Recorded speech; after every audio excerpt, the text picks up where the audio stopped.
with your host, Darren Washington.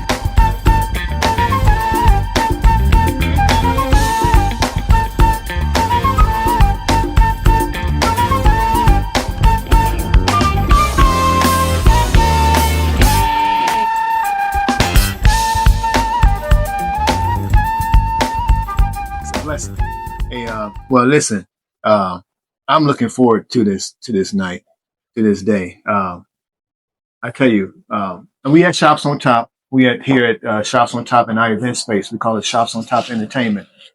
And Shops on Top, we always do live jazz. We try to bring the best to you people. We try to bring the best quality of jazz that you can hear anywhere in Detroit. And today, I'm blessed to be in the presence of this gentleman, native Detroiter, Shelby Brown, is saxophonist, great saxophonist.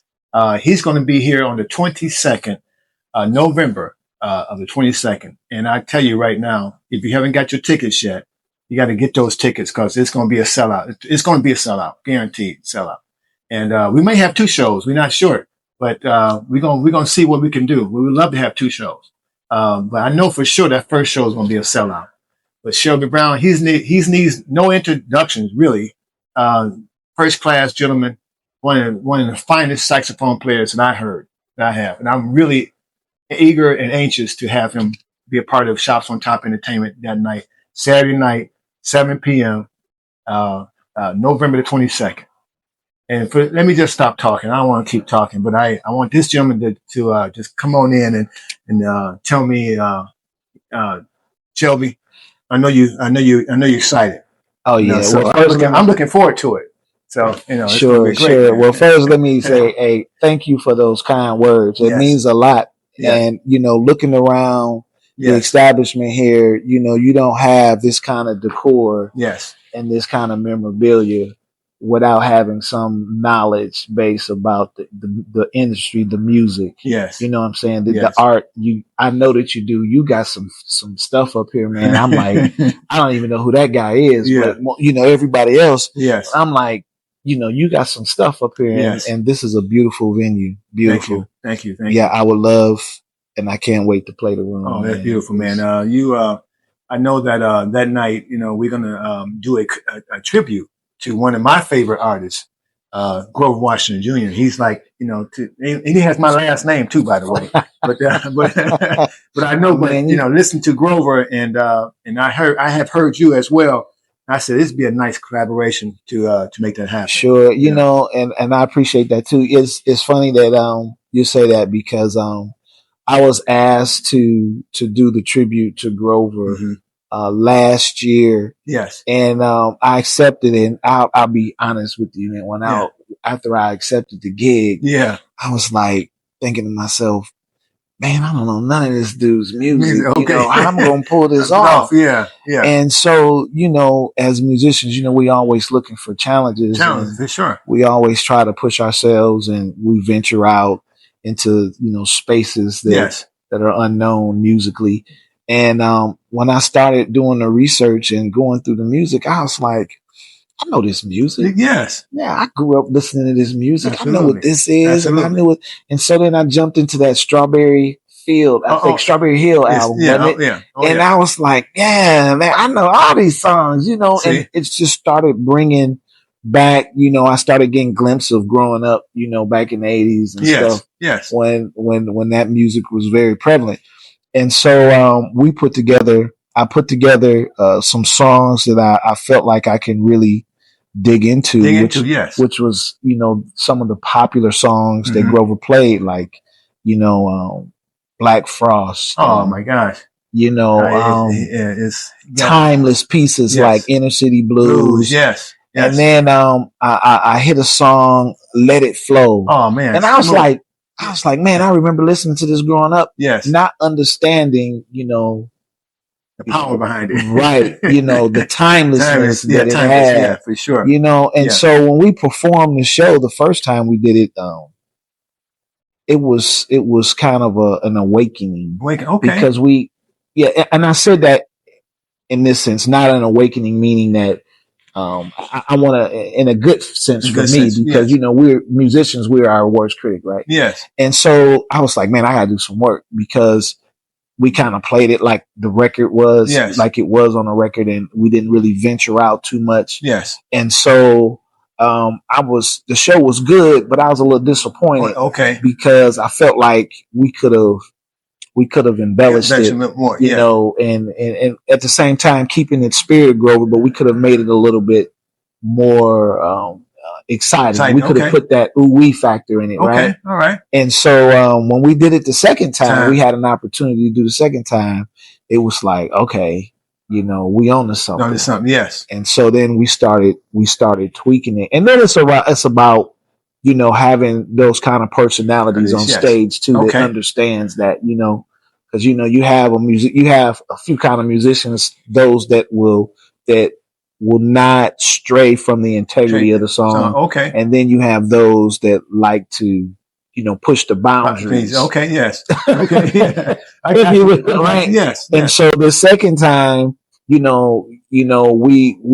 worked with some cats that wanted to push the boundaries. Okay. And that made it just even better. Man, okay. So then we had the opportunity to do it a third time. Wow.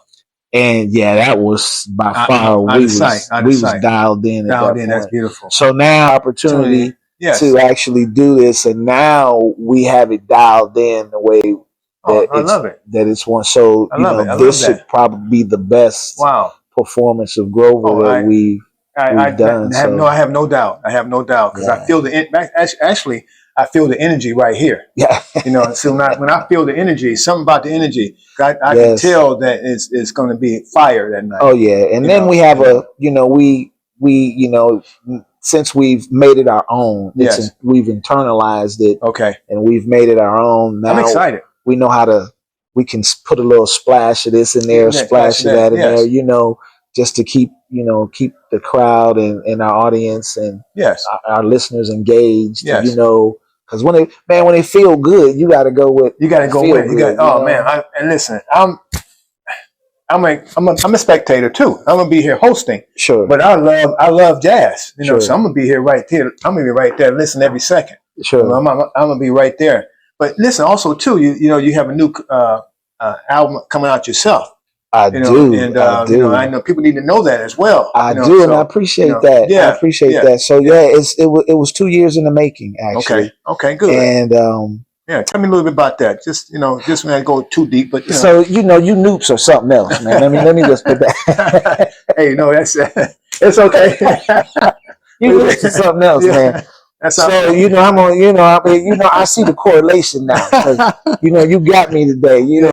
By the way, this is a fantastic piece. Hey, by the way, it comes out of your shop. This gentleman came here today. Shelby Brown came in. He said, "You know what? I want to buy something today from you, Darren." I'm like, "Wow, this gentleman, true gentleman." And he said, "And this jacket you have on, one of the finest leather jackets you can purchase." And he said, "I'm buying this today." So he got this jacket on right now in the interview. And stand up for a second, Sean. Sure. We're not trying to get away from the jazz, but I have to show you how beautiful this jacket is. By the way, this jacket is gorgeous. All that. This is my favorite part of the jacket, though. Yes. Oh, it's reversible, by the way, too, as well. So Paisley on the inside. Yeah. So he said he's gonna wear it that night on the 20th. Oh, I am absolutely. Okay. Looking good, absolutely good. But tell me about the album. So what happened? It's funny. I didn't start out to create an album. And I hope I don't take too long. My friends, they accuse me of being a great storyteller. I don't know if that's true or not. But it was I had no intentions on doing a record. Okay. And so one of your brothers, my frat brothers, one of your fat brothers, I called him one day. I said, "Hey man, listen, I want to do this record. Yes.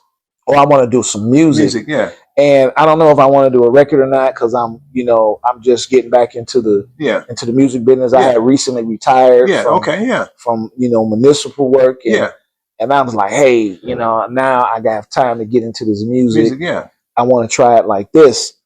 And so he said, hey man, send me what you got. Okay. And let me take a stab at it and I'll send it back to you. So like he works expeditiously. Okay, that's a new thing. Okay. No. Right. He works expedition. So he sent it back to me. Yeah, we call it achievement. Yeah, there you go. That's right. You know, we got some of that too on the blue side, on the blue and white side. Absolutely. Lots of that. A guest here, Shelby Brown, is saxophonist. He's born and raised right here in Detroit. So we want to give him a Detroit welcome when he come here to Shops on Top Entertainment. So get your tickets. They're only $25, by the way. $25. You know, you can also too, if you're having a birthday party that night, if you're having a birthday celebration, we can celebrate your birthday with 8 or more folks that you might want to bring to the event here. We can also celebrate your birthday as well. So give us a call, 313-918-6655. Again, 313-918-6655. Shops on Top Entertainment. And I look forward to November 22nd with one of the best saxophonists, Shelby Brown. I appreciate you coming. Looking forward to seeing you. Thank you, brother. Thank you. I appreciate it. Thanks a lot. I no problem. Okay. No problem. We're gonna style on that night too.